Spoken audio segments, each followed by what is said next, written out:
योगी जी, अंत में एक थोड़ा सा रैपिड फायर करना चाहती हूं आपके साथ। आपके लिए 2027 में सबसे बड़ी हेडलाइन क्या होने वाली है? देखिए, 27 में फिर से डबल इंजन सरकार यूपी के अंदर बनने जा रही है। आप इसको मजबूती से बोलिए, अपने आप ही फिर से आएगी। हमने तब भी कहा था, 21 में मैंने कहा था कि हम फिर से आएंगे और यूपी में फिर से डबल इंजन की सरकार बनेगी। ये आपके लिए सबसे महत्वपूर्ण होगा। और अगर आप चाहें तो यूपी के अंदर, आपने एक मीडिया ग्रुप होने के नाते आपने अपने सर्वे भी कराए होंगे। आप एक एक जगह जाइए ना, 75 जनपद हैं, 403 विधानसभा क्षेत्र हैं, पब्लिक से जानिए। वे सभी लोग इसके बारे में भी प्रेजेंट गवर्नमेंट की वकालत करते हुए पब्लिक दिखाई देगी। अखिलेश यादव के लिए एक शब्द क्या कहेंगे? देखिए, उनके लिए फिलहाल कोई स्कोप नहीं है और फिलहाल कोई फ्यूचर भी नहीं है। आपके लिए सबसे बड़ा अचीवमेंट क्या है? राम मंदिर, एक्सप्रेसवेज के लॉ एंड ऑर्डर? देखिए, यूपी को उसकी पहचान वापस दिलाना, यूपी को उसकी पहचान का मतलब यहां का नौजवान अब पहचान का मोहताज नहीं। यूपी का किसान आज आत्महत्या नहीं कर रहा है, खुशहाल है। यूपी का श्रमिक स्वावलंबन के साथ रोजगार आज अपने ही जनपद में, अपने क्षेत्र में प्राप्त कर रहा है। यूपी की महिलाएं आज अपने आप को सुरक्षित महसूस कर रही हैं और यूपी आर्थिक उन्नति के नित नए सोपान को प्राप्त कर रहा है। यही राम राज्य है, बिना भेदभाव के हर एक तबके को उसका हक प्राप्त हो रहा है। और राम राज्य की अवधारणा पर ही आधारित है श्री राम जन्मभूमि पर भगवान राम का भव्य मंदिर का निर्माण। हम केवल मंदिर बना देते, ये चेंज करके नहीं दिखाते, तो ये भगवान राम की अवज्ञा होती है। आज हमें इस बात पर गौरव की अनुभूति है कि राम राज्य की उस वास्तविक अवधारणा को हम लोगों ने जमीनी धरातल पर उतारने का काम किया है।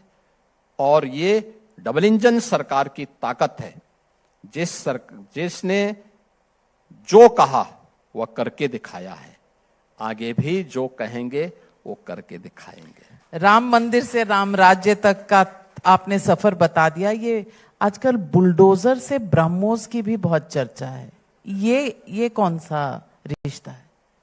देखिए, ये दोनों एक दूसरे के विरोधी नहीं है, ये दोनों एक दूसरे के पूरक हैं। बुलडोजर यूपी की स्ट्रेंथ का प्रतीक है, इंफ्रास्ट्रक्चर के साथ साथ अगर हम देश के सबसे बड़े और सबसे ज्यादा एक्सप्रेस वे के नेटवर्क को यूपी के अंदर स्थापित कर सकते हैं,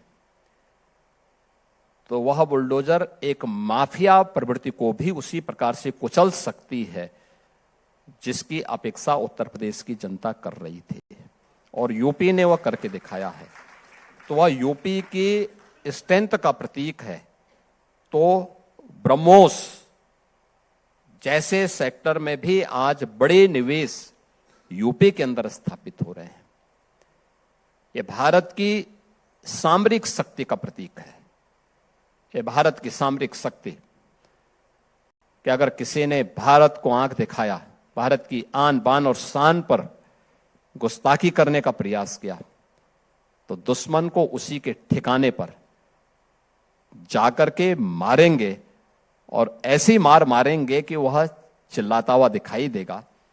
ये बुलडोजर से ब्रह्मोस की यात्रा उसी का प्रतीक है। फिलहाल तो बुलडोजर और ब्रह्मोस दोनों इंडियन क्रिकेट टीम ने पाकिस्तान की क्रिकेट टीम पर भी, हाँ, हर एक सेक्टर में हर एक सेक्टर में देखने को मिला। ऑपरेशन सिंदूर में पाकिस्तान जब मुकाबला नहीं कर पाया तो उसको दुनिया के सामने चिल्लाना पड़ा था। और आज भी जब भारत कोई बड़ा कार्य करता है तो वह दुनिया के मंच पर चिल्लाता है कि साहब मेरी सुरक्षा को खतरा है। और आपको देखना होगा ना कि भारत देश बहुत बड़ा है, दुनिया की सबसे तेज गति से उभरने वाली अर्थव्यवस्था है। एक नया भारत प्रधानमंत्री मोदी जी के नेतृत्व में हम सब देख रहे हैं। तीसरी बड़ी अर्थव्यवस्था के रूप में जहां भारत स्थापित हो रहा है, वहीं पाकिस्तान कहां है? यानी पाकिस्तान भारत का मुकाबला क्या करेगा? उसकी इकोनॉमी यूपी का भी मुकाबला नहीं कर सकती है। तो भारत तो बहुत दूर की बात है। बड़ी बात कही। एक शब्द राहुल गांधी के लिए क्या कहेंगे? देखिए, ये तो हर पूरा देशवासी जानता है। मैंने पहले ही कह दिया था ना कि राहुल गांधी को देश गंभीरता से नहीं लेता है। जैसे अखिलेश को उत्तर प्रदेश वासी गंभीरता से नहीं लेते, वैसे राहुल गांधी को देश गंभीरता से नहीं लेता है। और जब राजनेता में गंभीरता ऑपोजिशन तो है, देखो, बनाने के लिए तो आप किसी को ही बना दें, किसी को ही बना सकते हैं आप।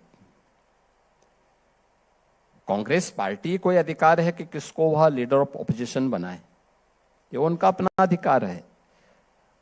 परिवारवादी पार्टी है तो एक परिवार के बाहर निकल नहीं सकते, क्योंकि अपने दल में किसी अन्य उभरते हुए नेता को देख नहीं सकते। भारतीय जनता पार्टी की तरह वह कोई ऐसा दल तो है नहीं कि जो जनता से जुड़ी हुई दल हो। वहां तो एक ही परिवार से बनाना है। स्वाभाविक रूप से सोनिया जी का स्वास्थ्य ठीक नहीं है, तो अब किसी को तो बनाना है। तो उन्होंने कहा होगा चलो राहुल जी को ही ये जिम्मेदारी सौंप दो। और फिर होता ही है कि जब कोई जहाज डूबता है तो उसमें कौन कैप्टन बनेगा, तो कैप्टन भी वही व्यक्ति होगा जो उसको आसानी से डुबोने में सहायता कर दे। तो राहुल जी तो उसको उस जहाज के कैप्टन बन चुके हैं जो आसानी से उसको डुबो सकते हैं। अखिलेश यादव जी, अगर आपको केदारेश्वर मंदिर जो बना रहे हैं इटावा में, वहां अगर बुलाएं तो आप जाएंगे? देखिए, शुद्ध नियत से बनाते तो अवश्य जाता है, लेकिन नियत साफ नहीं है। लेकिन मैं उनको बधाई दूंगा, देर आए दुरुस्त आए। आखिर उन्होंने मंदिर बनाया ना, लेकिन मैं उनको इस बात के लिए ऑफर दूंगा, श्री कृष्ण जन्मभूमि के लिए भी कुछ आगे की तैयारी के लिए आगे बढ़े। बड़ी बात कह दी आपने योगी जी। और वह करेंगे तो लोग वो करेंगे, उनको आह्वान करना चाहिए। इंतजार रहेगा कि अखिलेश जी आपके आह्वान पर क्या कहते हैं, आगे बढ़ते हैं कि नहीं। लेकिन आपने तो बिगुल बजा दिया। 2027 में कोई शक, कोई शुभा नहीं योगी जी? कोई स्वभाव नहीं, किसी इस प्रकार का शक नहीं, कोई संदेह नहीं। और हम संदेह पालते भी नहीं है, शक पालते भी नहीं है।